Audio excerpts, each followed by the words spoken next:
हिंदू हृदय सम्राट शिवसेना प्रमुख बाळासाहेब ठाकरे यांना अभिवादन करतो. व्यासपीठावरील शिवसेनेचे पक्षप्रमुख आणि या देशाच्या राजकारणातले हिरो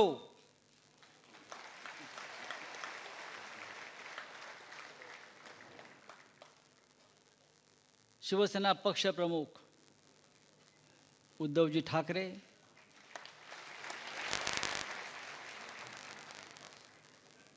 महाराष्ट्र ज्यांच्याकडे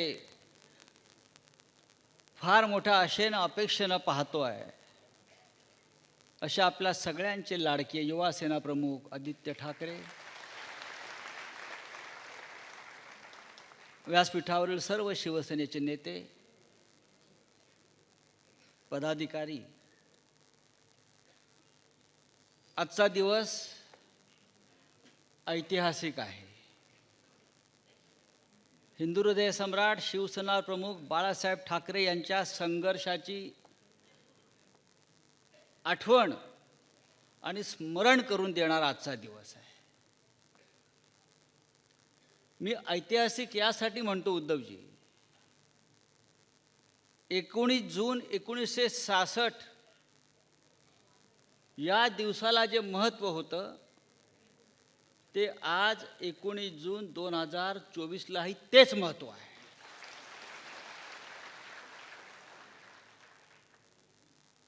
असं वाटतंय की शिवसेनेने फक्त पुनर्जन्म घेतला नाही, तर फिनिक्स पक्षाप्रमाणे राखेतून आपण पुन्हा एकदा गगनाला गवसणी घातलेली आहे. एक ऐतिहासिक विजय प्राप्त करून आपण सगळे इथे आलेलो आहोत आणि त्या विजयाचं नेतृत्व माननीय उद्धवजींनी केलेलं आहे. आता इथे आपण जिंकलेल्यांचा सत्कार केला, तसा जे लढले, संघर्ष केला, हार मानली नाही, लढत राहिले, अशा आमच्या योद्ध्यांचाही सत्कार केला.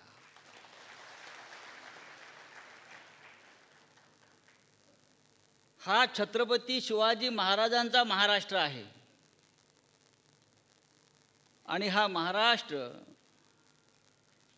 तुमच्यासारख्या फडतूस लोकांपुढे झुकणार नाही, हे मोदी आणि शहांना, या दोन आक्रमणकारांना ज्यांनी ठणकावून सांगितलं आणि कृतीने सिद्ध करून दाखवलं, अशा माननीय उद्धव ठाकरे आपले सरसेनापती, आपले सेनापती, ह्यांच्याकडे संपूर्ण देश आज एका अपेक्षेने पाहतो आहे. मोदी आणि शहांचा पराभव अशक्य आहे. मोदी 400 पार घेऊन येणारच, तो त्याचा जन्मसिद्ध हक्कच आहे. जन्माला येतानाच तो 400 खुळखुळे घेऊन आला होता हातामध्ये.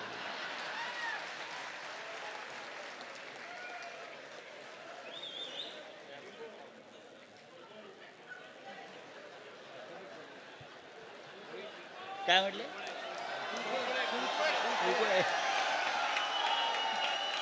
त्या भाजपचा आणि मोदींचा साप खुळखुळा जर कोणी केला असेल तर तो आपला उद्धव साहेबांनी महाराष्ट्रामध्ये करून दाखवला.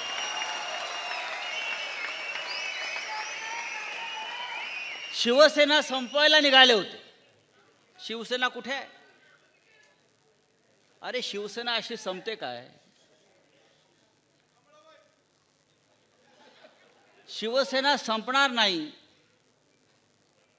भगवान शंकरानं हलाहल प्राशन करताना एक थेंब जमिनीवर पडला, त्या थेंबातून निर्माण झालेली ही शिवसेना हलाहल प्राशन करून उभी आहे. आम्ही अनेक हलाहल पचवून इकडे उभे आहोत. तुम्ही आमच्यावरती असे किती अघोरी प्रयोग करा, आमच्यावर काय ते चालणार नाहीत. तुम्ही किती रेडे कापा. आज तिथे काय ते डोम ना, त्या डोममध्ये डोमकावळे जमले आहेत.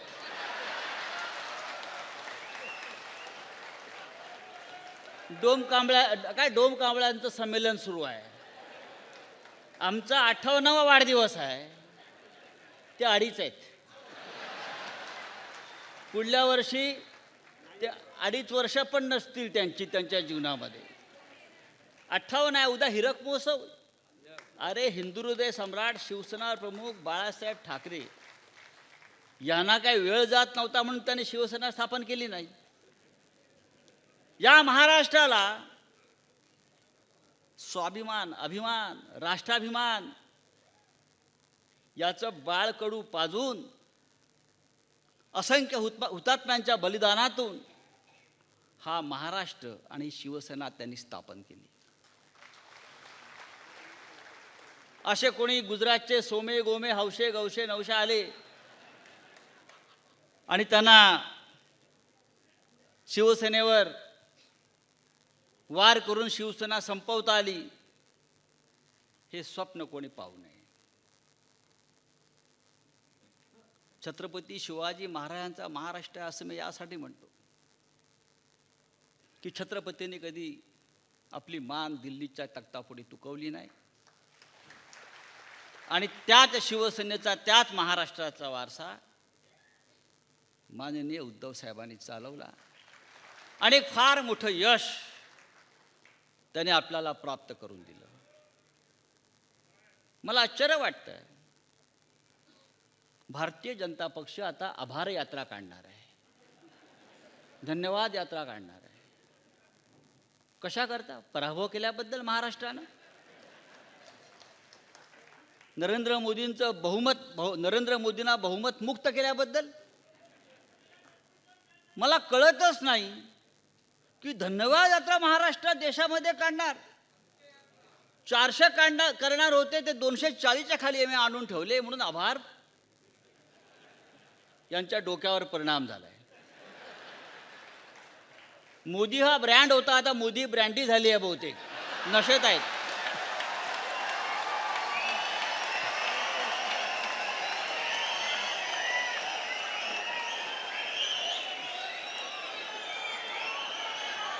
आता ते ब्रँडीचे 2-2 घोटे मारतायत. हा काय ब्रँड राहिला नाही, ही आता देशी ब्रँडी झालेली आहे आणि त्या ब्रँडीच्या नशेमध्ये त्यांना असे काहीतरी थेरं सुचतायत. आभार यात्रा. अरे हरलाय, तुमचा पराभव झालाय, तुम्हाला महाराष्ट्राने झिडकारलाय, नाकारलाय, लाथाडलाय. उत्तर प्रदेशमध्ये प्रभू श्रीरामाचं प्राणप्रतिष्ठा केली. अयोध्या, रामाचा फोटो एवढा. म्हणजे मला तरी वाटायचं त्या राम मंदिरामध्ये प्रतिष्ठा प्रभू श्रीरामाची आहे की मोदींची आहे. मी 4 तास टीव्ही पाहत होतो, मला प्रभू रामाची मूर्ती दिसली नाही, फक्त मोदी दिसत आहेत, मोदी दिसत आहेत, मोदी दिसत आहेत. आता मोदींना राम दिसला असेल, रामाने त्यांना लाद घातल्यावर.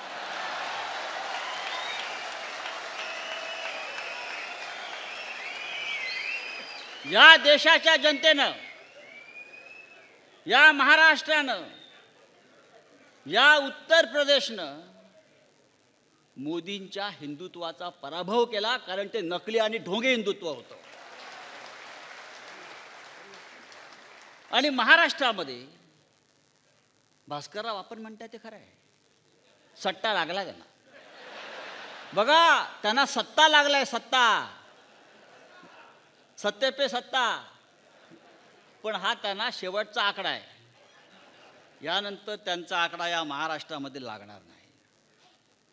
हा सट्टा बाजार, हा स्टॉक एक्सचेंज, हा शेअर बाजार, हा नेहमी तात्पुरता असतो, कधी कोसळतो. दिल्लीतही कोसळणार आहे आणि महाराष्ट्रातही कोसळणार आहे. कसला स्ट्राईक रेट हो, कसला स्ट्राईक रेट. स्ट्राईक रेट महाराष्ट्रामध्ये वाढलाय तुमच्या बेईमानीचा, गद्दारीचा, आणि तो आम्ही खाली आणू. 7 जागा मिळाल्या,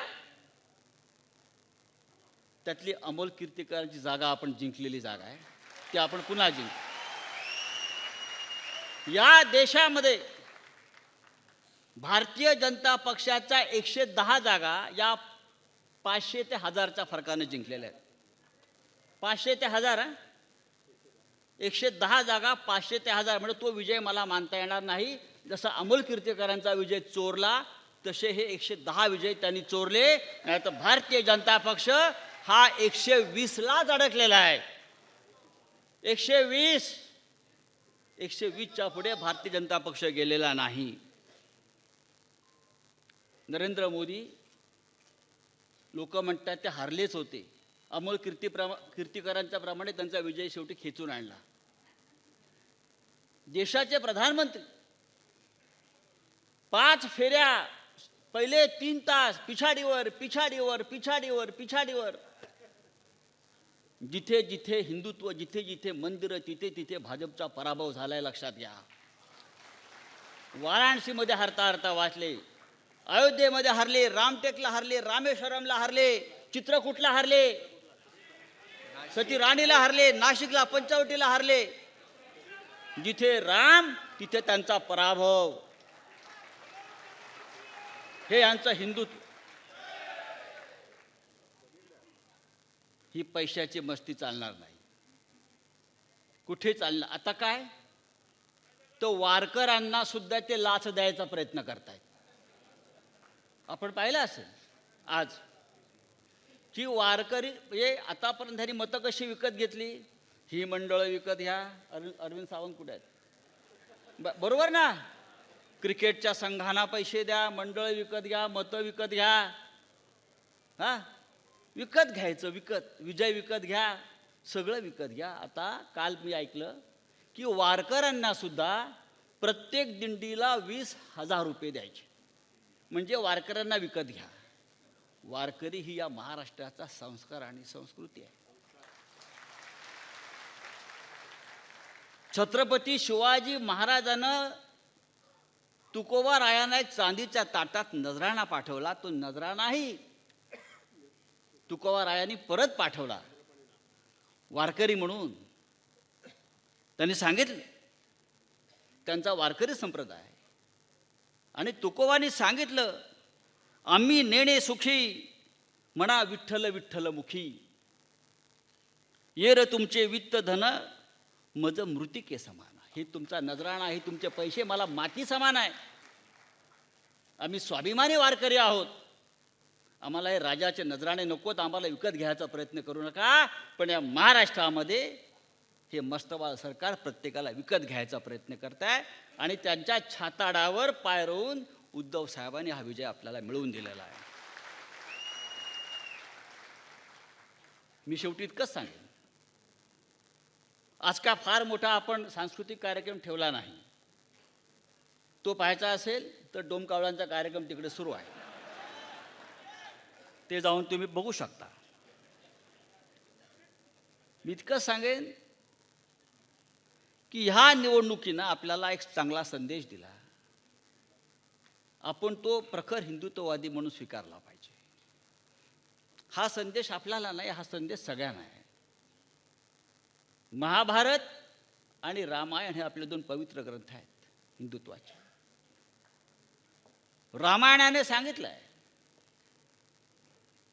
सोन्याचं हरिण नसतं बाबा, मृगजळाच्या मागे लागू नका. हे शिंदे अजित पवार मृगजळ आहे, संपलं. सोन्याचं हरिण नाही. किडनॅप झाले, किडनॅप संपले. आणि महाभारतानं संदेश दिला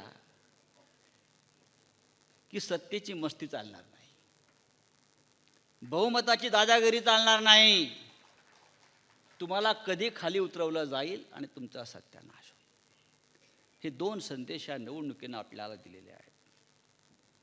महाभारताच्या 13व्या अध्यायात एक फार छान प्रसंग आहे, तो सांगतो आणि हा विषय मी संपवतो. उद्धवजी आपण ऐका.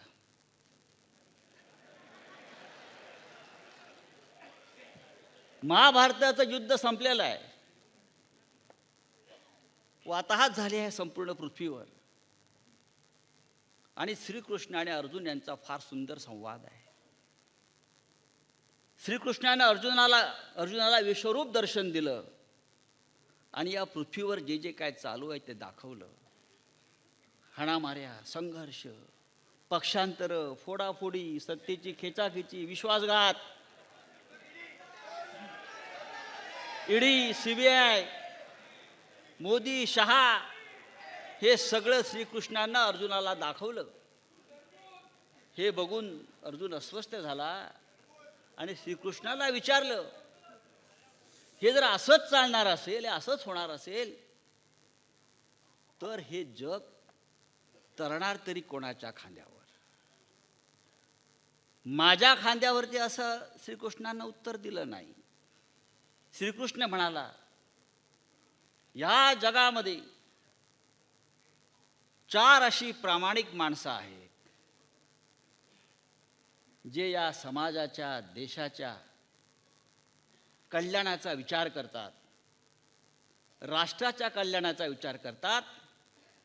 त्यांच्या खांद्यावर हे जग तरतं आणि तरेल. आणि त्या 4 खांद्यांपैकी एक महत्त्वाचा खांदा उद्धव साहेब तुमचा आहे. म्हणून हे जग तरलेलं आहे, म्हणून हा समाज तरलेला आहे, आणि म्हणून हे राष्ट्र आणि हिंदुत्व तरणार आहे. आणि म्हणून मी सांगतो, या महाराष्ट्राचं नेतृत्व पुन्हा एकदा आपल्याकडे आपण घेणार आहोत, देशाचं नेतृत्व घेणार आहोत. आणि त्यासाठी आम्ही तुमच्याकडे आशेने, अपेक्षेने पाहतो आहे. जय हिंद, जय महाराष्ट्र.